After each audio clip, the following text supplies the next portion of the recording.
থেকে দিচ্ছি, ইমানের দাওয়াতটা দিচ্ছি। সব নবীরা ইমানের দাওয়াত দিয়েছেন। 70 জন লোক ইমান আনলেন। একটা বুড়ির কাছে দাওয়াত দিলেন, বুড়ি ইমান আনলেন। বুড়ির স্বামী মারা গেছে, সন্তানগুলি কেউ নাই। নূহ আলাইহিস সালাম বলেন, বুড়িমা, আল্লাহ আমাকে হুকুম করেছে বন্যা আসবে, পানি আসবে। যেদিন আল্লাহ আমাকে বলবেন পানি আসবে, আমি আপনাকে সকাল বেলায় নৌকায় নিয়ে আপনাকে নৌকাতে আরোহণ করে দিব। যেদিন বন্যা হয়ে গেল, নূহ আলাইহিস সালাম 2 দিন পরে মনে পড়ে গেল বুড়ির কথা। আহারে, বুড়িকে তো আমি কথা দিয়েছিলাম, ইমান যদি আনো আমি তোমাকে নৌকায় নিয়ে যাব। নূহ আলাইহিস সালাম সিজদায় পড়ে এত কান্না কানলো, আল্লাহ, বুড়িকে কথা দিয়েছিলাম, বুড়ি তোমার প্রতি ঈমান আনলো, আমি বুড়িকে তুলতে পারলাম না, ভুলে গেছি। গোটা দুনিয়া পানি আর পানি, কাবা ঘর পর্যন্ত পানি। 40 দিন 40 রাত বুখারী শরীফে এসেছেন, কাবা ঘরটা পানির মধ্যে ছিল। সাহাবীরা জিজ্ঞেস করল, রাসূলুল্লাহ, কাবা ঘরটাও যখন পানির মধ্যে ছিল, তখন কাবা ঘরে কি তওয়াফ বন্ধ ছিল না, তওয়াফটা চালু ছিল? জিবরাইল আমিন হাজির হয়ে গেলেন, আসসালামু আলাইকা ইয়া রাসূলুল্লাহ, আপনার সাহাবীদের বলে দেন, আমার এই কাবা যেদিন থেকে সৃষ্টি করেছি, একটা সেকেন্ডের জন্য তওয়াফ বন্ধ হয় নাই। সাহাবীদের প্রশ্ন হলো, ইয়া রাসূলুল্লাহ, 40 দিন 40 রাত কাবাটা পানির মধ্যে ছিল, তওয়াফটা করলো কেডা? আল্লাহ পাক জানিয়ে দিলেন, 40 দিন 40 রাত পানির মধ্যে কাবাটা ছিলেন। আল্লাহ পাক অর্ডার করে দিলেন, হে পানির মধ্যে যত প্রাণী আছো, সাপ আছো, ব্যাঙ আছো, মাছেরা আছো, তোমাদেরকে আমি ওহী করছি, হুকুম করছি, 40 দিন 40 রাত লাব্বাইক লাব্বাইক বলে কাবা ঘরকে তওয়াফ করতে থাকো। বিশ্ব নবী সাল্লাল্লাহু বললেন, মাছ আর সাপেরা ব্যাঙেরা 40 দিন 40 রাত আল্লাহ পাকের কাবাকে তারা তওয়াফ করেছে। আল্লাহু আকবার বলেন। নূহ আলাইহিস সালাম 40 দিন পর যখন বাড়িতে আসলেন, বাড়ি ঘরের তো কোনো চিহ্ন টিহ্ন নাই। নূহ আলাইহিস সালাম সর্বপ্রথম বুড়ির বাড়িতে চলে গেলেন। আহারে, বুড়ির তো আমার প্রতি ঈমান টানছিল, বুড়ির ছেলে পেলে নাই, স্বামীটাও নাই, বুড়িটার লাশটা আছে নাকি দেখে আসি। নূহ আলাইহিস সালাম যখন বাড়িতে গেলেন, বুড়িকে যখন ডাকলেন, বুড়ি ঘর থেকে লাঠি ধরে বের হয়ে গেলেন। এসে বলছেন, বাবা নূহ, তুমি না আমাকে সেদিন বলে গেলা বন্যা আসলি আমাকে ডাকবা, কিন্তু আজ কয়দিন হয়ে গেল বন্যা তো আসলো না, তুমি কি আজকে আমাকে খবর দিতে এসেছো বন্যার কথা? নূহ আলাইহিস সালাম সঙ্গে সঙ্গে সেজদায়, বালুর উপরে সেজদায় পড়ে গেল আর বলে, হায় আল্লাহ, 40 দিন 40 রাত গোটা পৃথিবী পানির মধ্যে ছিলেন, কাবা ঘরটাও পানির মধ্যে ছিল। আর বুড়ি আমাকে বলে, নূহ রে, তুমি কি বন্যার খবর দেওয়ার জন্য আমার কাছে আসছো নাকি? রব্বুল আলামিন, তোমার ক্ষমতা তো আমি বুঝতে পারি না। আল্লাহ পাক বলছে, আমার কথা হলো, ইন্নাল ইনসানা লাফি খুসর, প্রত্যেকটি মানুষের জীবন বিফল, জীবন ক্ষতিগ্রস্ত, ইল্লাল্লাযীনা আমানু, আমার প্রতি যদি কেউ ঈমান আনতে পারে আমি তাকে ক্ষতি থেকে বাঁচাই দিব, বিপদ থেকে বাঁচাই দেব। নূহ রে, তুমি তোমার উম্মত ওই বুড়ি বান্দিটাকে ভুলে গেছো, আমি রহমানুর রহিম আমার বান্দিটারে ভুলে যাই নাই। বুড়ি বুঝতেই পারেনি বন্যা কখন হয়ে গেল। চতুর্দিকে সব বন্যায় পানিতে 80 হাত পানি ছিল, অন্য তাফসিরে এসেছেন 300 হাত পানি ছিল। গোটা দুনিয়া পানির মধ্যে, বুড়ি বাঁচলো কেমনি? নূহ তো মাথায় খেলে না। আল্লাহ পাক বলছেন, ইল্লাল্লাযীনা আমানু, ঈমান যদি কেউ আনে আমি ঈমানদার লোকদেরকে এইভাবে বাঁচাই। আল্লাহু আকবার বলেন। ইব্রাহিম আলাইহিস সালাম ঈমান আনলেন, ঈমানের দাওয়াত দেওয়ার কারণে, কালিমার দাওয়াত দেওয়ার অপরাধী নমরুদ বেটা বিশাল বড় অগ্নিকাণ্ড বানালো, হাত পা ইব্রাহিম ইসলামের বাঁধা হলো, বাপও পক্ষে নাই, মাও পক্ষে নাই। সাইদি সাহেবের জন্য তো 180 জন মানুষ জীবন দিল, সাইদি হুজুরের জন্য লাখো লাখো মানুষ দোয়া করলো, রাস্তায় নামলো কোটি কোটি মানুষ। কিন্তু এমন ইব্রাহিম নবী যখন দাওয়াত দিলেন, ইব্রাহিম একা, একটা কর্মী নাই, বাপও নাই, মাও নাই। বাপ হলেন মন্ত্রী, কালেমার দাওয়াত দেওয়ার অপরাধে আমার জাতির পিতাকে পোড়ানোর জন্য পার্লামেন্ট আইন পাস করলো। আল্লাহ পাক সেই কথা কোরআনে কোট করে দিলেন, ক্বালু হাররিকুহু ওয়ানসুরু আলিহাতাকুম। ইব্রাহিম কাগুনি পুরি মারতে হবে, আমাদেরকে তো ফাঁসি দিয়ে মারছে, নিজামী সাহেবকে তো ফাঁসি দিয়ে মারছে। আর জাতির পিতাকে ক্বালু হাররিকুহু আনসুরু আলিহাতাকুম, ইব্রাহিম নবীকে আগুনে পুড়ে মারার আইন পার্লামেন্টে পাস করেছে।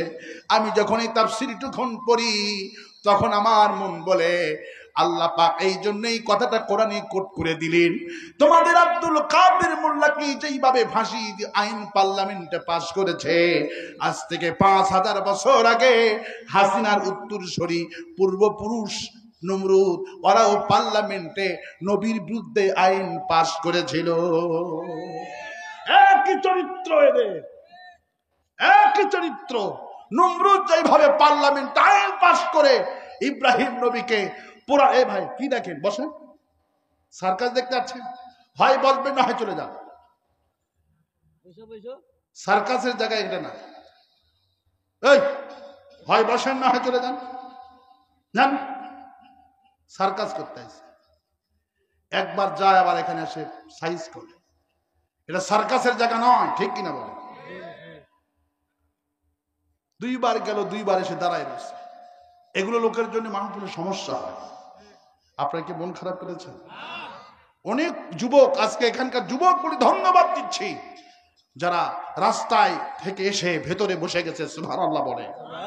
এই যুবকদেরকে আল্লাহ শহীদ আবু সাঈদের মতো কবুল করুন। আর আস্তে কোন আমি, আর আস্তে কোন আমি। আমার ভাইরা, ঈমান আনলে বাঁচাবেন কে? কে বাঁচাবে? ইমানদার লোকদেরকে আল্লাহ বাঁচাইছে, সেই কথা আমি আপনাদেরকে বুঝাচ্ছি। জাতির পিতা ইব্রাহিম আলাইহিস সালাম ইমানের দাওয়াত দেওয়ার কারণে, কালিমাত দেওয়ার কারণে নমরুদ আইন পাস করলেন। 10ই মুহররম, 10ই মুহররম 10টা 1 মিনিট। আমাদের নেতাগুলি কিন্তু ফাঁসি দিয়েছে 10টা 1 মিনিটে। এইটা হলো নমরুদের ইতিহাস। নমরুদ ইব্রাহিম আলাইহিস সালামকে দিনের বেলায় 10টা 1 মিনিটে ফাঁসি দিয়ে মারবে, সেই সিলসিলা পালন করেছিল আওয়ামী লীগ। এটা ইতিহাস, কোরআন। ওরা ওখান থেকে শিক্ষা গ্রহণ করেছে। 10টা 1 মিনিটে ইব্রাহিম নবীকে ফাঁসি দিয়ে আগুনে পোড়ানোর জন্য নিক্ষেপ করেছিল, যেইভাবে রাত 10টা 1 মিনিটে প্রত্যেকটি আমাদের আলেমদেরকে 10টা 1 মিনিটেই ফাঁসি দিয়ে মারছে। এটা ছিল নমরুদের চরিত্র। কার চরিত্র? আমার ভাইয়েরা, দিনের বেলায় আমার ইব্রাহিম আলাইহিস সালামকে হাত বাঁধা হলো, পা বাঁধা হলো, আগুনের মধ্যে নিক্ষেপ করা হবে। ঈমান কারে বলে দেখেন? বাপ পক্ষে নাই, মাও পক্ষে নাই, একটা লোক নাই। জিবরাইল আমিন হাজির হয়ে গেছে। আসসালামু আলাইকা ইয়া খলিলুল্লাহ, আমার কাছে 600 পাকা আছে, আমার কাছে সাহায্য চান, আমি আপনাকে বাঁচাইয়া দিব। ইব্রাহিম নবী বলেন, ভাই জিবরাইল, আমি তো কোনো অন্ধ আল্লাহর গোলামি করি না, যিনি আমার দুঃখ দুর্দশা দেখছেন না। قد سمع الله قول التي تجادلك في زوجها। একজন মহিলা, নাম হলো খাওলা রাদিয়াল্লাহু তাআলা আনহা, মহিলা সাহাবী, রাসূলুল্লাহর কাছে এসেছেন তার স্বামীর ব্যাপারে বিচার দেওয়ার জন্য। এসে বলছে, রাসূলুল্লাহ, আমার স্বামী আমাকে তালাক দিয়েছে। রাসূল বলছেন, কেমনে তালাক দিয়েছে? বলছে, আমার স্বামী আমাকে বলেছে তুমি আমার মায়ের মতো। সেই যুগে প্রচলন ছিল কোন স্বামী যদি স্ত্রীকে বলে তুমি আমার মায়ের মতো, তাহলে তালাক হয়ে যেত।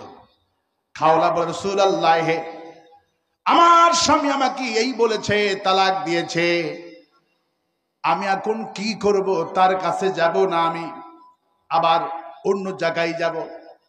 মা আয়েশা বললি, একই ঘরের মধ্যে ওই মহিলা খাওলা রাদিয়াল্লাহু তাআলা আনহা গুনগুন গুনগুন করে বিশ্ব নবী মুহাম্মদ রাসূলুল্লাহ সাল্লাল্লাহু আলাইহি ওয়াসাল্লাম কি ঘরের মধ্যে গুনগুন করে কানে কানে ফিস ফিস আওয়াজ দিয়া বলল, একই ঘরের মধ্যে আমি এক কোনায়, খাওলা এক কোনায়, আমার স্বামী মুহাম্মদ সাল্লাল্লাহু আলাইহি ওয়াসাল্লামকে কানে কানে বললি, আমি শুনতে পারলাম না। অথচ খাওলার কথা যখন শেষ হয়ে গেল, আল্লাহ জিব্রাইলকে পাঠিয়ে দিলেন, قد سمع الله قول التي تجادلك في زوجها। হে নবী, খাওলা আপনার কাছে যা যা বর্ণনা করলো, আমি আল্লাহ 7 আকাশ থেকে সব কথা শুনেছি। আয়েশা রাদিয়াল্লাহু তাআলা আনহা আমাদের মা সঙ্গে সঙ্গে সেজদায় পড়ে গেল। হুজুর বলে, আয়েশা রে তুমি সেজদা দিলে কেন? আয়েশা বলে, রাসূলুল্লাহ, আল্লাহ জি কত মহান, একই ঘরের মধ্যে আমি আছি, খাওলার কথা শুনতে পারলাম না, অথচ খাওলার কথা আমি শুনলাম না, অথচ 7 আকাশ থেকে আল্লাহ সব শুনেছে। আমার ভাইয়েরা, ইব্রাহিম আলাইহিস সালাম তিনি বললেন, আমি তো অন্ধ, কোন আল্লাহর গোলামি করছি না যে আমাকে দেখছেন না। ভাই জিব্রাইল, আমি তোমার কাছে কেন সাহায্য চাইব? আমার আল্লাহর জন্য শুধু একবার পূর্ব না, আমার আল্লাহর জন্য হাজার হাজার বার পড়তে এবং মরতে রাজি আছি।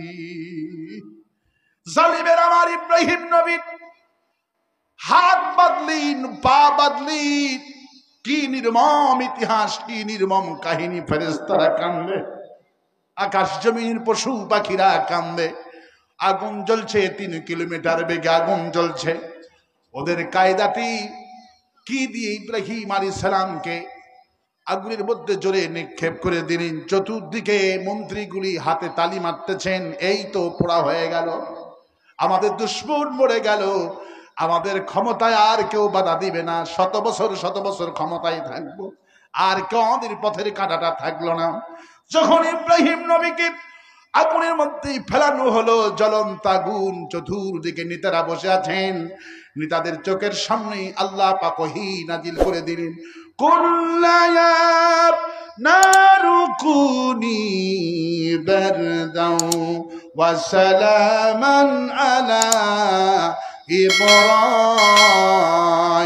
ইব্রাহিম। হে আগুন, আমি তোকে হুকুম করছি, সালামান আলা ইব্রাহিম, আগুন নেই, আমি তোকে হুকুম করছি আমার ইব্রাহিমের জন্য আরামদায়ক নিরাপত্তা, ঠান্ডা হয়ে যা। যদি ঠান্ডার কথা শুধু বলতো, ফ্রিজ হয়ে যেত, কারণ ফ্রিজের ওপরে কিন্তু ডিপ ফ্রিজ আছে। কি আছে? ডিপ ডিপ, নিচে হলো নরমাল, ওপরে হলো ডিপ। ডিপে যদি গোস্ত রাখেন, মাছ রাখেন, বরফ হয়ে যায়। আল্লাহ পাক যদি শুধু ঠান্ডার কথা বলতো, বরফ হয়ে মরে যেত। বলছেন সালামান আলা ইব্রাহিম, আগুন আমার ইব্রাহিমের জন্য আরামদায়ক, ঠান্ডা হয়ে যা। ইবনে কাসির একটা গোপন তথ্য দিয়েছে, আমি জীবনে এই তথ্যটুকুন কোনোদিন পাই নাই। আব্বাস রাদিয়াল্লাহু আনহু বললেন, ইব্রাহিম নবীর হাত বাঁধা, পা বাঁধা, আগুন তো ঠান্ডা হয়ে গেল, আরামদায়ক বিছানা হয়ে গেল, আগুনটা নিভে গেল, ফুলের বাগান হয়ে গেলেন। আল্লাহ পাক আগুনকে লক্ষ্য করে বলল, আগুন রে, আমার ইব্রাহিমের হাত বাঁধা, আমার ইব্রাহিম নবীর পা বাঁধা, আগুন রে, তোর গোপন যে ক্ষমতা আছে, এই গোপন ক্ষমতা দিয়া আমার ইব্রাহিম নবীর হাতের বাঁধন পুড়ে দে, পায়ের বাঁধন পুড়ে দে, একটা লোম পোড়াইতে পারবি না।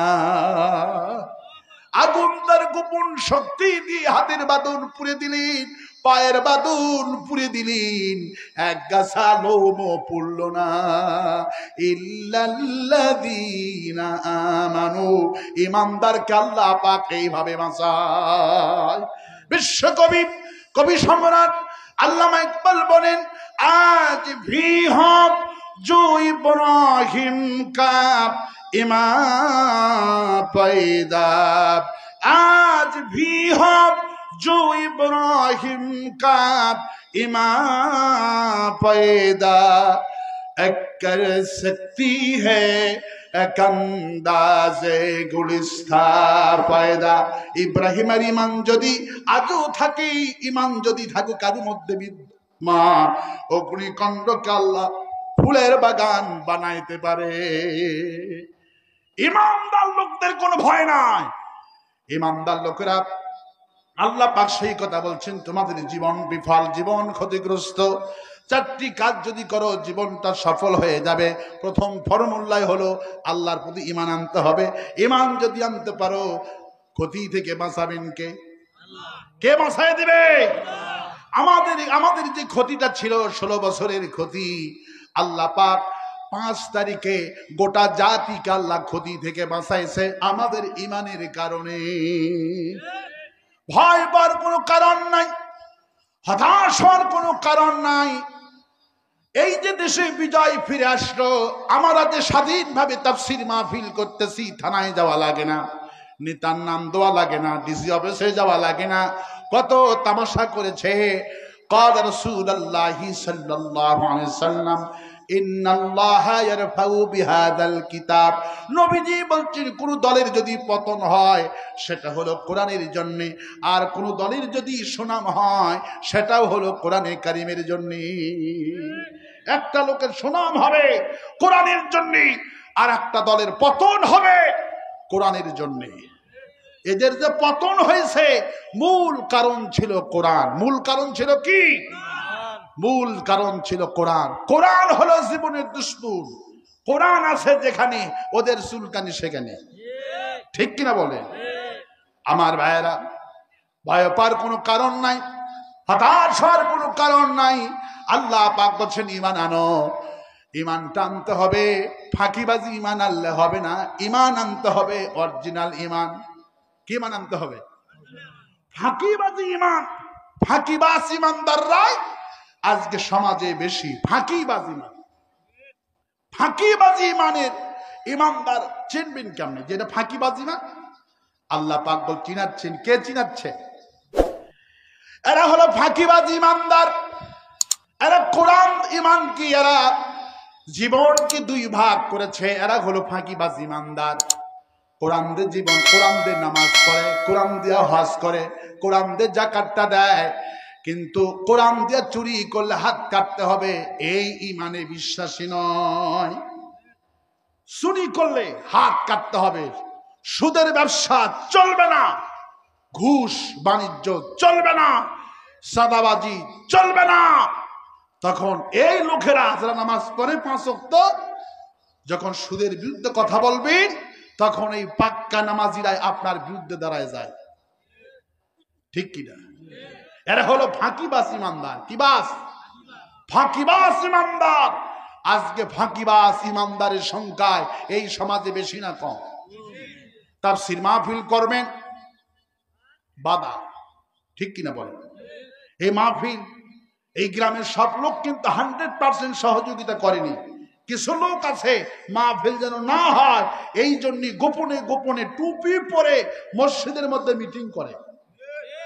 আছে না? নয়, টুপি পরে মিটিং করে, উমুকের ছেলে মাহফিল করবে। আরে কিসের মাহফিল? ঠিক কিনা বলে?